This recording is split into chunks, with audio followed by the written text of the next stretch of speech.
Howdy nerds! So this is going to be a bit of an odd video, but it's also going to be kind of fun. So before we begin, I'm just going to say the music that you're listening to is a Steadfast Hero from Fire Emblem Warriors, which I've been on a really big kick with lately. I really love the music from that. It's good collaborative effort. Speaking of collaborative, that game's all about heroes from, Fire Emblem games coming together to...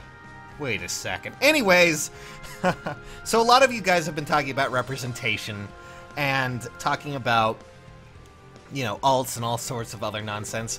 But I figured it would be kind of fun after I was sent this from a fan by the name of Derpy Leafeon, who has put together a really concise chart of characters that are from their separate games, separate series of games, and how they compare to how many were actually in their games, okay? To give you a proper idea of representation.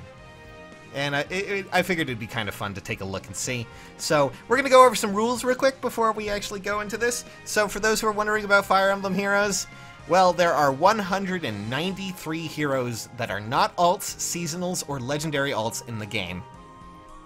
But when it comes to this, we also need to talk about, of course, separation, because there are some crossovers between certain series. To give an example, Young Tiki is, of course, from, Arcania, that series of games, and then Awakening Tiki or Adult Tiki is, well, from Awakening. You get the basic idea. While they're still in the same, continent and world, it's kind of different, but we're going to be separating characters like that.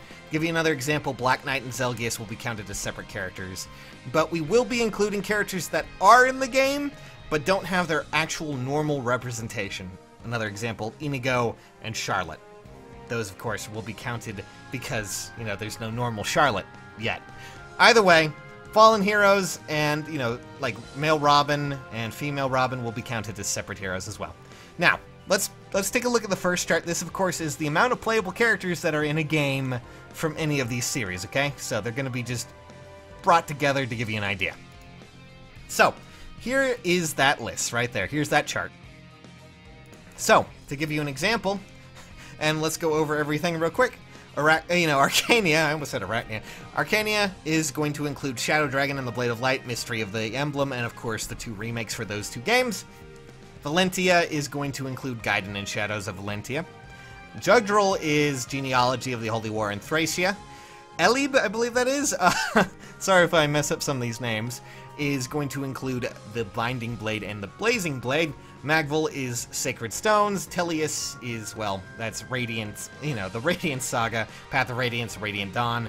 Awakening is obvious. Fates is obvious. Heroes is obvious. And you get the general idea of everything. Now, these are characters that are, different versions. There's no alts in these. These are the total tallies from their games, basically. How many characters are playable in that one. We're also not including characters that are, of course, from, well, minor roles. We're not including even villains and things like that. So this could change completely if we were to get, things like villains and all sorts of other nonsense.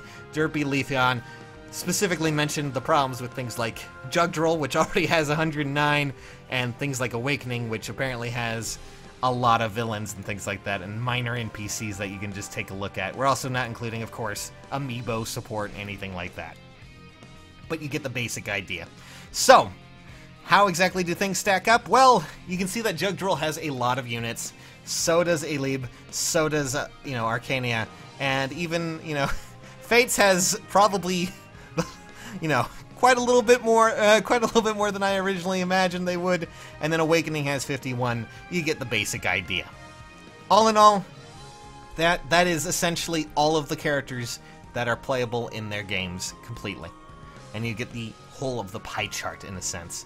That, of course, is not including other things like Cypher, or maybe even, other things like manga or Tokyo Mirage sessions. So you get the idea. Yeah, that's right. I know Tokyo Mirage exists. We just try to forget it, okay? Either way, let's move on to the next chart, because a lot of you have been wondering how exactly representation has been going for heroes. Well, without alts and without any of that, here is your... God, just looking at that. Here is your end-all be-all for representation in the game right now when it comes to heroes that are, specific to them. Playable, maybe not so much, because Heroes technically has, 11, but still, you get the basic idea, right? So as you can see, right now, the game that has the most representation in the game at the moment is, of course, Fates. Fates has 36, followed quickly by Arcania, which is actually kind of surprising. Well, actually, Alib and then Arcania. God, I keep saying that. Those colors. Colors, children.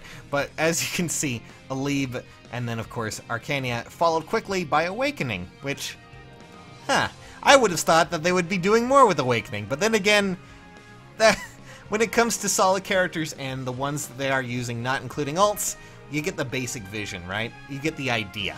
In that, right now, Fates is obviously the favorite, because, well, it's probably the game that's the most recent, it's probably one of the more popular ones. I get it.